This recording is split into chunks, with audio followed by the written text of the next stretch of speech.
하나님 아버지, 제게 찾아온 십자가 사건을 바라볼 때 그것이 단순한 고난이 아니라 말씀의 성취인 것을 알게 하소서. 세상의 욕심과 두려움에 가려져 예수님의 이름을 부르짖지 못했던 우리 연약함을 용서하시고 이제는 믿음으로 담대히 주님을 찾게 하소서. 우리 삶의 문제 앞에서 단순한 해결만을 구하는 것이 아니라 이 어려움을 통하여 저의 믿음이 자라고 주님과 더욱 깊이 동행한 길로 나아가게 하옵소서. 오늘도 말씀하옵소서. 듣겠습니다. 예수님의 이름으로 기도합니다. 아멘.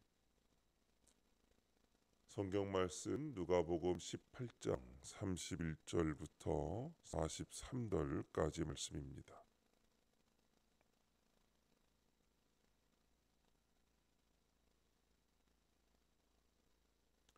우리 다 함께 한 목소리로 하나님의 말씀을 읽겠습니다.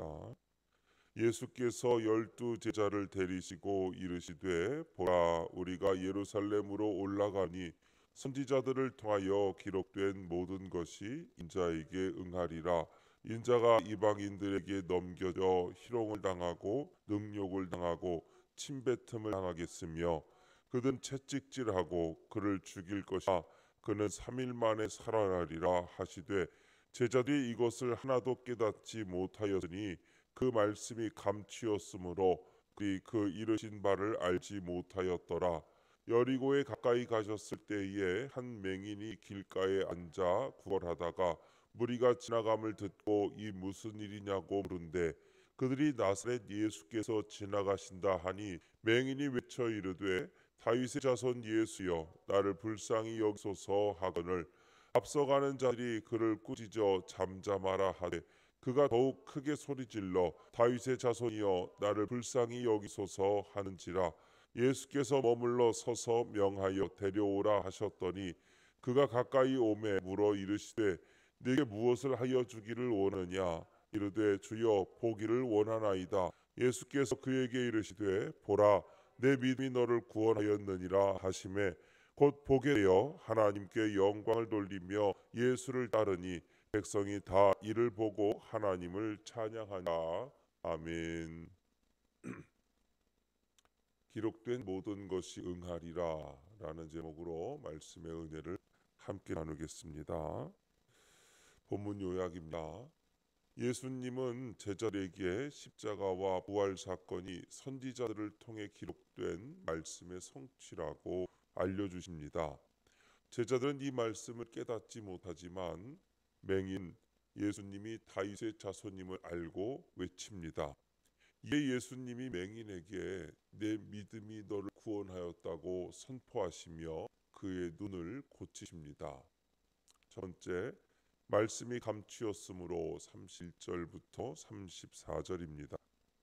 예수께서 십자가 지실 시간이 점점 다가오자 제자들에게 십자가와 부활 사건이 선지자들을 통해 기록된 말씀의 성취라고 알려주십니다.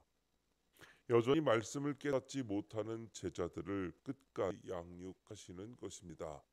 이처럼 우리 안에 말씀이 없다면 우리도 삶에 닥친 십자가 사건이 말씀의 성취임을 깨닫지 못합니다. 따라서 우리는 주님이 매일 주시는 말씀을 내 마음에 새겨야 합니다. 그래야 내게 찾아온 고난이 구원을 성취하시려는 하나님의 뜻임을 깨닫게 됩니다. 적용 질문입니다.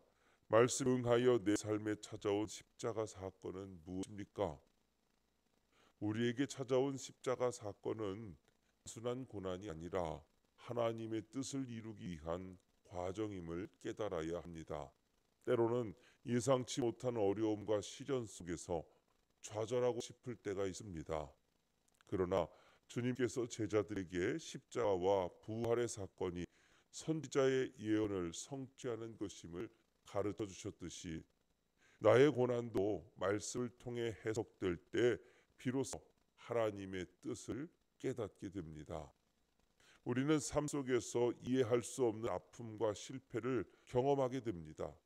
기도로 준비했던 일이 무너지거나 신뢰했던 관계에서 상처받으며 때로는 하나님께서 나를 잊으신 것은 아닌가 하는 생각이 들을 때도 있습니다. 하지만 말씀을 묵상할 때 주님께서 나를 단련하시고 더욱 견고한 믿음으로 인도하시는 것을 알게 됩니다. 십자가 사건은 고난으로 끝나지 않고 부활로 이어집니다. 내 삶에 찾아온 십자가 사건도 결국 하나님의 구원을 이루는 과정이며 그 안에서 나는 더욱 주님께 가까이 나아가게 되는 것입니다. 두 번째, 나를 불쌍히 여기소서 35절부터 39절 말씀입니다. 예수님과 동고동락하던 제자들은 세상 욕심에 눈이 멀어 주님의 양육에도 말씀을 깨닫지 못합니다. 그러나 영적인 눈을 뜬 맹인은 예수님이 말씀에 약속된 다윗의 자손임을 알아보고 주께 나를 불쌍히 여기소서라며 외칩니다. 사람들은 그를 꾸짖지만 믿음으로 부르짖는 그의 간절한 외침을 멈출 수는 없었습니다. 예수의 이름을 부르짖지 않는 것은 영적인 눈이 감겨 있기 때문입니다. 영적인 눈을 뜨게 되면 더 이상 세상의 헛된 이름을 부르지 않게 됩니다. 적용 질문입니다. 영적인 눈을 떠서 지금 당장 예수의 이름을 외쳐야 할 일은 무엇입니까? 우리 삶 속에서 예수님의 이름을 부르짖어야 할 순간들은 늘 존재합니다. 그러나 때때로 우리는 세상의 욕심과 두려움의 눈이 가려져 주님을 바라보지 못할 때가 많습니다. 예수님과 함께하던 제자들조차도 세상의 가치관에 사로잡혀 말씀을 깨닫지 못했던 것처럼 우리도 영적으로 깨어있지 않으면 예수님의 은혜를 놓칠 수 있습니다. 오늘 우리의 삶에서 예수님을 간절히 불러야 할 것은 무엇입니까? 해결되지 않는 문제, 깊은 상처, 삶의 두려움 속에서 우리는 세상의 헛된 이름을 찾고 있지는 않습니까? 이제는 영적인 눈을 떠야 할 때입니다. 세상의 소리가 아닌 주님의 음성을 따라 믿음으로 예수님의 이름을 외쳐야 합니다. 예수여, 나를 불쌍히 여기소서라고 부르짖을 때 주님은 반드시 우리를 돌아보시고 응답하실 것입니다. 세 번째, 보기를 원하나이다 40절부터 43절입니다. 예수님은 맹인의 외침을 외면하거나 꾸짖지 않습니다. 도리어 머물러 서서 그를 데려오라고 명하십니다. 그의 간절함과 애통함을 주목하실 것입니다. 그리고 예수님은 여기서 더 나아가 내게 무엇을 하여 주길 원하느냐며 그의 소원을 물으십니다. 보기를 원한다는 맹인의 대답을 듣고 그의 눈을 뜨게 하실 뿐만 아니라 그를 구원하십니다. 이렇게 예수님은 우리 삶에 찾아온 문제를 통해 우리의 영적 소원을 물으시며 우리의 구원자가 되기를 원하십니다. 적용 질문입니다. 내 삶에 찾아온 문제 가운데 내가 주께 구해야 할 기도 제목은 무엇입니까? 문제 해결만 바랍니까? 영적으로 회복되기를 바랍니까? 내 삶에 찾아온 문제 속에서 내가 주께 구해야 할 기도 제목은 단순한 문제 해결이 아니라 영적인 회복과 주님과의 깊은 만남입니다. 예수님께서 맹인에게 그의 소원을 물으셨듯이 주님은 나에게도 무엇을 원하느냐고 물으십니다.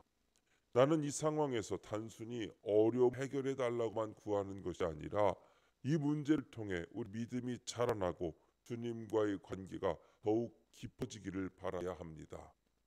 우리는 문제 앞에서 주님, 이 상황을 통해 제게 보여주시려는 것은 무엇입니까? 라고 질문해야 합니다.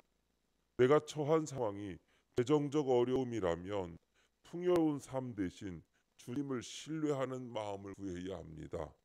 인간관계의 문제 앞에서 화해만 구하지 말고 용서하는 그리스도의 마음을 구해야 합니다.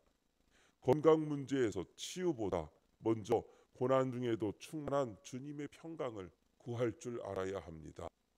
고통은 영적인 눈을 뜨게 하는 주님의 은밀한 초대장입니다. 문제 자체에 매이지 말고 그 뒤에 서 계신 주님을 바라보며 간구할 때 우리는 진정한 구원의 의미를 발견하게 됩니다. 오늘도 말씀을 묵상하며 말씀으로 내 삶을 돌아보고 그 삶을 통해 주님과의 입적인 관계가 더욱 깊어지며 내게 가려졌던 영적인 눈이 뜨여지는 복된 삶이 되시기를 주님의 축복합니다. 기도하겠습니다. 하나님 아버지, 욕심의 눈이 멀어 십자가 사건을 저주로만 여기는 영적 맹인입니다. 이제는 제게 찾아온 난으로 영적인 눈이 열려 다윗의 자손 예수를 보고 영적인 소원을 외치게 하옵소서. 오직 주님만이 저의 구원자가 되어주셔서 말씀에 응하는 삶을 살게 하옵소서. 주님, 이 시간 주님께 기도하는 성도의 기도 가운데 함께하여 주시옵시고 주님의 세미한 음성을 들려주시며 그 선하신 손길로 붙들어 주옵소서. 우리 주 예수님의 이름으로 기도드립니다. 아멘. 있습니다.